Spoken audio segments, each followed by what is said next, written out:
بسم اللہ الرحمن الرحیم۔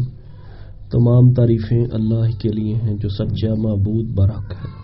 میں گواہی دیتا ہوں کہ اللہ کے سوا کوئی عبادت کے لائق نہیں، وہ یکتا ہے، اس کا کوئی شریک نہیں۔ میں گواہی دیتا ہوں کہ ہمارے نبی کریم اللہ کے آخری نبی اور رسول ہیں اور تمام انبیاء اور تمام مخلوقات کے سردار ہیں۔ اللہ پاک ہمارے نبی کریم پر، ان کی آل پر اور صحابہ کرام پر بے شمار برکتوں اور رحمتوں کا نزول فرمائے۔ السلام علیکم۔ اسلامک ایجوکیشن کے پیارے دوستوں، بھائیوں اور بہنوں، آج میں جس آیت کا وظیفہ لایا ہوں وہ آیت سورۃ فاتحہ کی آیت ہے، اور وہ آیت اہدنا الصراط المستقیم ہے۔ بہت ہی پیاری یہ آیت ہے۔ اس آیت سے متعلق کچھ روایت، تحقیقات آپ کے سامنے رکھیں گے، جس سے اس آیت کے وظیفے کو سمجھنے میں آپ کو آسانی ہوگی۔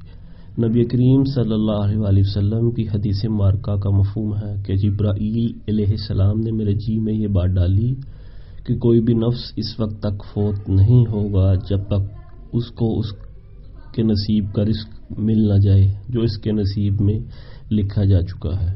فرمایا اگر کسی چیز میں تاخیر محسوس کرے تو اچھے طریقے سے اس کا سوال کرے، اور فرمایا اللہ تعالیٰ سے اطاعت کے ذریعے لے سکتا ہے۔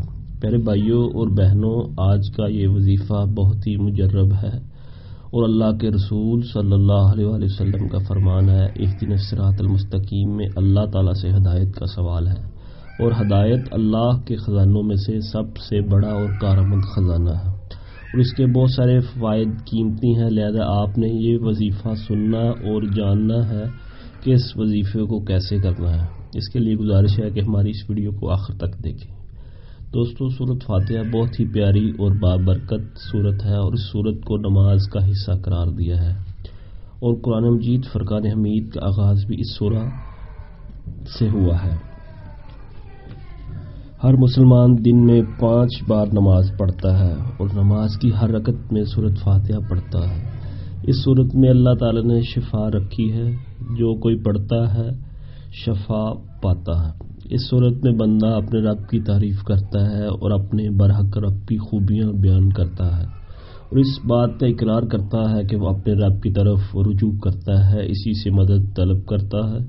جب بندہ اللہ تعالیٰ پر یقین کرتا ہے اور یقین کامل پر پہنچنے کے بعد پھر اپنے رب سے بندہ جو بھی سوال کرتا ہے، اللہ اپنے بندے کا ہر سوال پورا فرما دیتا ہے۔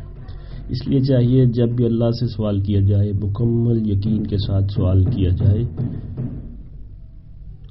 اہدنا الصراط المستقیم اسی صورت کی آیت ہے۔ اس میں بندہ اپنے رب سے ہدایت کا سوال کرتا ہے، ہدایت کی دعا کرتا ہے۔ اسی آیت کا وظیفہ ہے جو آپ کے لیے لے کر آیا ہوں۔ حضرت عیسیٰ علیہ السلام کا فرمان ہے کہ کل کے لیے رزق بچا کر نہ رکھو، کل آئے گی اور کل کا رزق بھی ساتھ لے کر آئے گی۔ اس فرمان کے بارے میں سوچو تو عقل کا درس دیا جا رہا ہے۔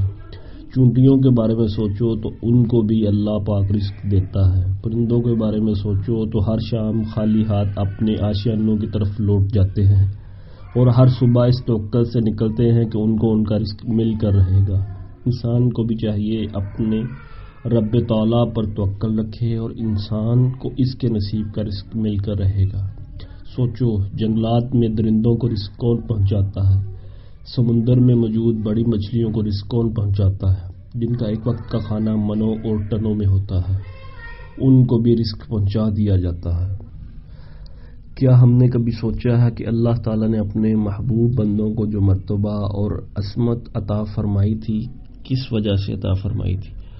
حضرت ابراہیم علیہ السلام کو خلیل اللہ، حضرت موسیٰ علیہ السلام کو کلیم اللہ کا شرف ملا، اور باقی انبیاء کو بھی اعلیٰ مرتبہ ملا، کیونکہ وہ دعوت دیتے تھے، یعنی کہ رب کے بندوں کو رب کی طرف لوٹنے کی دعوت دیتے تھے، ہدایت کی طرف دعوت دیتے تھے۔ اسی ہدایت کا ذکر اس آیت میں بھی ہے، یعنی اس ہدایت کی دعا رب سے ہے جو اللہ تعالیٰ نے تمام انبیاء کو عطا فرمائی۔ لیکن پیارے بھائیوں، انسان آج دنیا کی رونقی کی طرف بھاگتا ہے، دنیا کی چمکتی ہوئی چیزوں کے پیچھے بھاگتا ہے، اصل مقصد کو بھول گیا ہے۔ جو ہر نماز کی رکعت میں دہراتا ہے اہدنا الصراط المستقیم، دعا بھی کرتا ہے، لیکن عملی طور پر خود دنیا کی چمکتی ہوئی چیزوں کے پیچھے بھاگتا ہے۔ اور دنیا والوں کے پیچھے بھاگتا ہے، کسی غیر کے سامنے ہاتھ پھیلاتا ہے، آپ کا اللہ کے سوا کسی کے آگے ہاتھ پھیلانا، ایسا کرنا گناہ ہے، شرک ہے۔ شرک ایسا گناہ ہے جو ناقابل معافی ہے۔ چلیں آج آپ کو اس وظیفے کے بارے میں بتاتے ہیں جو اہدنا الصراط المستقیم ہے۔ آپ نے روزانہ ایک تسبیح اس آیت اہدنا الصراط المستقیم کی پڑھنی ہے، یعنی 100 بار پڑھنا ہے، اور آخر میں اول آخر درود شریف پڑھنا ہے، اور اپنے لیے اللہ سے دعا مانگیے۔ انشاءاللہ اللہ پاک آپ کو خیر فرمائے گا، آپ کی پسند کی چیزیں آپ کو عطا فرمائے گا، آپ کو سیدھے راستے پر چلائے گا، اور اس بات پر یقین رکھنا ہے کہ جو چیزیں آپ کی قسمت میں لکھ دی گئی ہیں آپ کو مل کر رہیں گی۔ اس توکل کے ساتھ، اس یقین کے ساتھ کہ اگر اللہ تعالیٰ نے چاہا تو آپ کی خواہش حاجت ضرور پوری ہوگی۔ یقیناً اللہ نے دعا میں ایسی طاقت رکھی ہے کہ اگر تقدیر کو کوئی چیز بدل سکتی ہے وہ دعا ہے، اس لیے پورے یقین سے مانگنا چاہیے۔ جو بندہ گمان کر لیتا ہے کہ اللہ اسے ضرور دے گا تو اللہ تعالیٰ پھر اپنے اس بندے کو ضرور نوازتا ہے۔ پیارے بھائیو، شرک نہ کریں، شرک سے بچیے، اپنے آپ کو بچائیے اور دوسروں کو بھی شرک سے بچائیے، اور اللہ کی مکمل اطاعت کریں اور رسول کریم صلی اللہ علیہ وسلم کی مکمل اطاعت کریں، اس راستے کو اختیار کریں جس کا ذکر اس آیت میں ہے۔ یقین کریں آپ کی قسمت بدل جائے گی، آپ کے لیے اللہ راستے کھول دے گا۔